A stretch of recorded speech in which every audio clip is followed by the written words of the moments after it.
এর মধ্যে কাজ তো করে নাও, সবাই ভালো করে কাজ করবে। হ্যাঁ, নাহলে কম হয়ে গেল ভাই।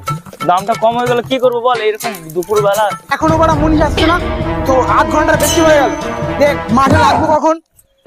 ওই যে মালগুলো মনে হয় এখন আসছে, আসতে বলেছি 1 ঘন্টা আগে। যদি পরে কাজেই না নিত টাকা তো হতো না, আর বউ যা বাড়িতে দিত গেলানি, কি করবো বল? তো দেখি। হ্যাঁ, সে তো 40 মিনিট ধরে সাইকেল চালাচ্ছি, এতক্ষণ পরে এসে পড়ছিলাম, কিন্তু মালিক কোথায়? কই চারে আশপাশে তো নেই। চ মালিকের কাছে চ, দেখি কোনটা জমি, আমরা তো চিনি না, দেখি মালিক কোথায় দেখায়।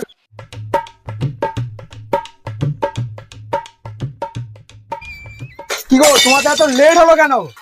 দাদা তুমি বললা কি এটা 20 মিনিটের রাস্তা, 40 মিনিটের বেশি হয়ে গেল। আরে বাড়া ওসব বালছাল বাদ দাও, ওসব 40 মিনিট